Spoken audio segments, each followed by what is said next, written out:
Welcome to the AL.com Coastal Alabama Prep Football Report. The Spanish Fort Toros still number one in the state in their classification after a big win over Saraland. What a huge loss at quarterback. Tyler Johnston out for the year with an ACL tear. Does that still make Spanish Fort the best team in our region, Ben? Well, I think we have to wait and see. They got two big games coming up back-to-back in a couple of weeks, Blunt and Daphne. That'll determine this region, I think. They got a week off this week. That'll help before they play Baldwin County next week. You know, the question is, where do they go from here? Tyler Johnston, 20-0 as a starter. He's taken a good bit of the snaps, although they did have some lopsided wins along the way, so there may have been some snaps for a backup. Not sure who they go to. Could be Javon Brown, who came in, number 3, came in against Saraland. I've heard he has a good arm. He certainly can run, maybe the best athlete overall on the team.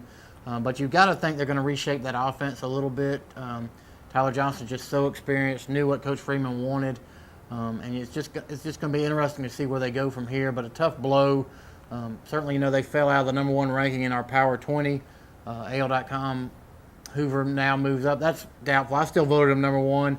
Great win over Saraland. I think 2 very good teams that deserve to be in there and could meet again. The thing with Tyler was probably the best runner on the team too, or one of them. I mean, that's a loss that you don't think about as much when you think of his leadership and passing ability. Yeah, big guy too, hard to tackle, and you know, the injury had happened. Sometimes you cringe when those things happen. You say, oh, he's lost. This didn't look like that to me. It looked like he just kind of sidestepped a tackler and went down, and then it was pretty bad news almost immediately. But yep. And it wasn't even probably a design run for him. The ball was on the ground, had been fumbled, either a bad snap or a handoff. He picks it up and gains about 20. They're about to go in and really decide the game. It's 21-7. It's about to be 28-7. And that happens, and Saraland stays in the game. So be interesting to see where they go from here. We know Saraland's still going to be very good. If they're not the best team in the region, who might be? Well, I think it's those two, and then you got Blunt and Daphne. You know, Daphne won an overtime game at Blunt that Blunt really dominated most of the way, but Daphne came back to win it. You still have key games. You still have Daphne playing at Spanish Fort and Spanish Fort playing Blunt and Daphne. So a lot to be decided in that region. You'd have to think before the injury, Spanish Fort was the team to beat. Now, I don't know. And you're high on Fairhope.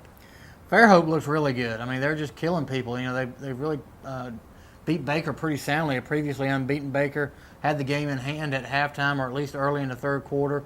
And now they have a week off before they play Daphne, which they're not in the same class anymore. But Gray Jackson and Dave Kirksey and those guys, really underrated, I think, in the state, but a great team. And I would say Spanish Fort and Fairhope, those teams, pretty heads and shoulders above everybody else right now in this area. A lot of strong football in this region, including in Baldwin County this year.